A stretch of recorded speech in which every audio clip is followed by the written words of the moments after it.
Good morning, welcome back to my new blog. তোমরা সবাই কেমন আছো? আশা করি তোমরা ভালোই আছো, তাই না? তো আমিও ভালোই আছি। তো এইভাবেই সকালটা কাটছে একটু বসে বসে, ছেলেদের একটু খাওয়ালাম। তো আমার আজকে তো শনিবার, তো শনিবারে হচ্ছে ছুটি থাকে ওদের দাদা।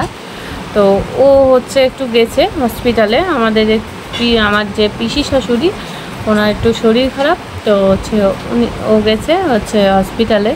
তো চাটা করে দিলাম, একটু মনটা খারাপ আছে, ওই জন্য হচ্ছে কোনো কিছু করতে ভালো লাগছে না। তো এই ছেলের এই যে দুধ মুড়ি খাওয়াচ্ছি আর হচ্ছে বসে আছি। তো সকাল সকাল শুরু হয়ে গেছে বর্ষা, মাইন্ড ব্লোয়িং, খুব ভালো লাগছে। বৃষ্টি সকাল সকাল শুরু হয়ে গেছে যখন। তো গরম তো দেখছি প্রচুর, মানে কমছেই না কিছুতেই। তো একটু বর্ষা নেমেছে, ভালো লাগছে বর্ষা নেমে। আমার বৃষ্টি বেশ ভালোই লাগে। তো দেখতে থাকো আমার ব্লগটা। এই যে বৃষ্টি হচ্ছে, কি সুন্দর পাতাতে ভরে পুরো বৃষ্টি হচ্ছে।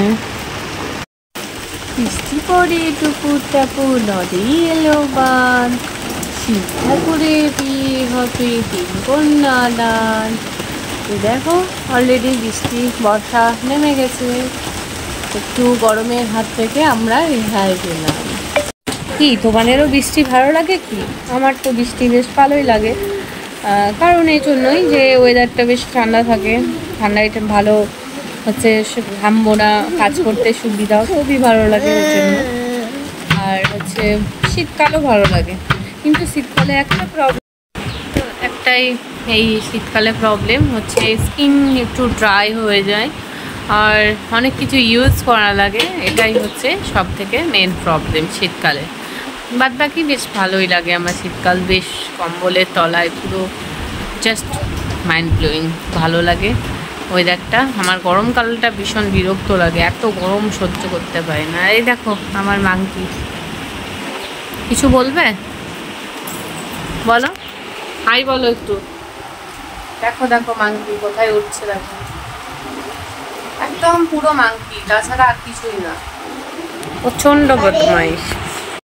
সবাই বলে পা নাকি দেখাতে নেই, তাও আমি দেখাচ্ছি।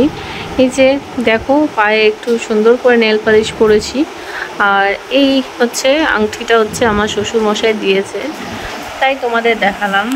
পা দেখাতে নেই, তাও দেখালাম, একটু ইচ্ছে হলো তাই। কি সুন্দর না লাগছে, দেখো বৃষ্টি পড়ছে, বৃষ্টি ভেজা দিন, কি সুন্দর। তো বন্ধুরা এখন চলে এসেছি রান্নাঘরে। এখন রান্নাঘরে হচ্ছে রান্না করব। তো তোমাদের দাদা বলে গেল যে হচ্ছে রান্না করতে কুমড়ো।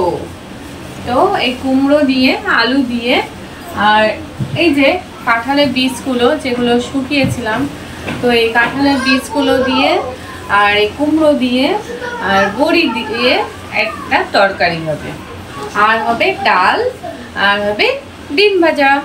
তো তোমরা দেখতে থাকো আমার ব্লগটা, আর আমি কিভাবে রান্না করছি কুমড়োর তরকারিটা সেটা দেখে নিও। তো একদিকে বসিয়ে দিয়েছি ডাল সেদ্ধ, আর একদিকে বসিয়েছি হচ্ছে ভাত। দেখো এই যে একদিকে ডাল বসিয়ে দিয়েছি, তো ভাত আর ডাল ওইদিকে বসিয়ে দিয়েছি। এখন কাটবো হচ্ছে কুমড়ো, তো এটা কেটে নিই, তারপরে তোমাদের সাথে আবার বাসছি। আমার কুমড়ো আলু কাটা হয়ে গেছে, আর এখানে কেটে নিয়েছি হচ্ছে কাঁঠালের বীজ, আর এখানে কেটে নিয়েছি পেঁয়াজ কুচি। ডালে ফোড়ন দেবো, আর হচ্ছে কুমড়োতে অল্প দেবো। তো ডিমগুলো দেখো এরকম আস্ত কুসুম রেখে এরকম করে হালকা একটু নুন ছিটিয়ে দিয়ে এরকম করে ডিম ভাজা করছি। এই যে কড়াইয়ে কটা বড়ি দিয়েছিলাম, এই বড়িগুলো হালকা আছে ভেজে নেবো। অল্প কটাই বড়ি দেবো, বেশি দেবো না। এরকম করে হালকা একটু তেল দিয়েছিলাম, টেনে নিয়েছে।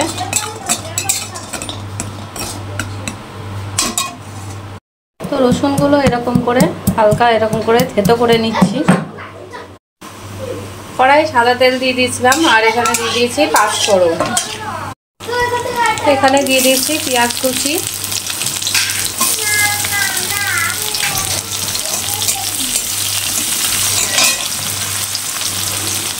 আর এই যে রসুনগুলো দিয়ে দিলাম।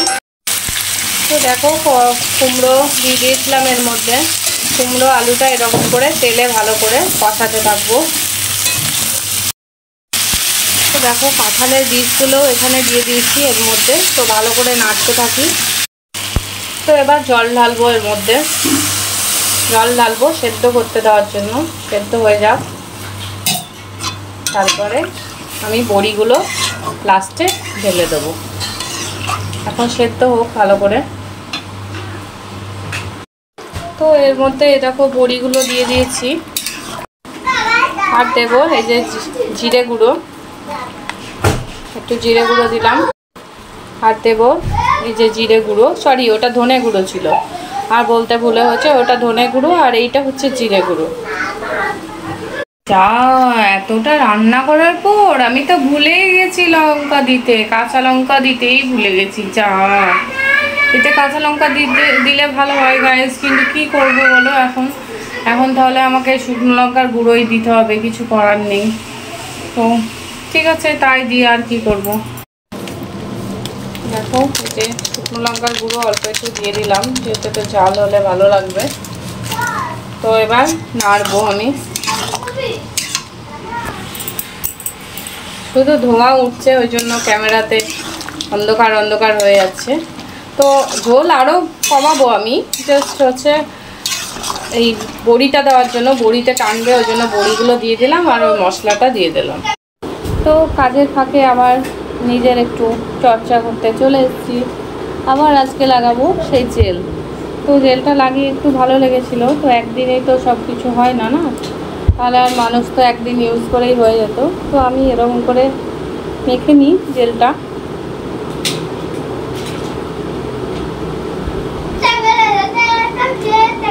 তো তোমরা দেখতে থাকো, আমি মাথায় এটা জেল নেব, তারপরে গিয়ে ঘর পরিষ্কার করবো। তো তোমরা দেখতে থাকো। আর হচ্ছে আমি এখন দুটো ছেলে চান করবে, তারপরে আমি চান। তো তারপরে আমার হেয়ার শুকিয়ে যাবে। তো আমার মাথায় ওটা লাগানো হয়ে গেছে, আমি যাবো একটু পরে চান করতে। তার আগে দেখিনি আমার রান্না কমপ্লিট। দেখো এই যে আমার কুমড়োর যে ঘ্যাট সেটা আমার রেডি, ঠিক আছে। কাঁঠালের বীজ দিয়ে কুমড়োর ঘ্যাট বড়ি দিয়ে, আর এখানে ডাল কমপ্লিট, এখানে ডিম ভাজাও কমপ্লিট। তো আজকে দুপুরে মেনু এটাই, ঠিক আছে। রাত্রিবেলা জানি না আবার কিছু হতেও পারে, তো বলা যাচ্ছে না, আবার এটা দিয়েও চাপা হতে পারে। তো আমাদের ঠিক নেই কখন কি হয়। তো যখন যেটা হয় সেটাই তোমাদের সাথে দেখাবো। তো দেখতে থাকো তোমরা বন্ধুরা। তো গাইস আমার এখন স্নান করা হয়ে গেছে, দেখো স্নান করে কখন করা হয়ে গেছে তাই না। তো স্নান করে খেয়েতে এমন খেয়েও নিলাম, খুব খিদে লেগেছিল। তো এখন একটু বসে আছি। দেখো কীরকম গাইস বন্ধুরা, কীরকম রোদ দিয়েছে, দেখো ফাটফাটা রোদ এসে আমার ঘরে এসে রোদ পড়েছে, পুরো পুরো রোদ, পুরো প্রচণ্ড রোদ পড়েছে, বাপরে এত রোদ। বৃষ্টি তো কোথায় চলে গেল, রোদ পুরো। বৃষ্টি হয়ে তারপরে বৃষ্টি কোথায় চলে গেল, বৃষ্টি হওয়ার নামে খোঁজ নেই, পুরো মানে ফাটফাটা রোদ। বর্ষা নামবে না মনে হয়, এরকমই মানে পৃথিবীটা এরকমই হয়ে যাবে হয়তো, পুরো আগুনের গোলা, সব সময় গরম পৃথিবী। তো সূর্য। আরেকজন দেখো ঘরের মধ্যেই বসেছে পটি করতে, পটি করছে বসে বসে।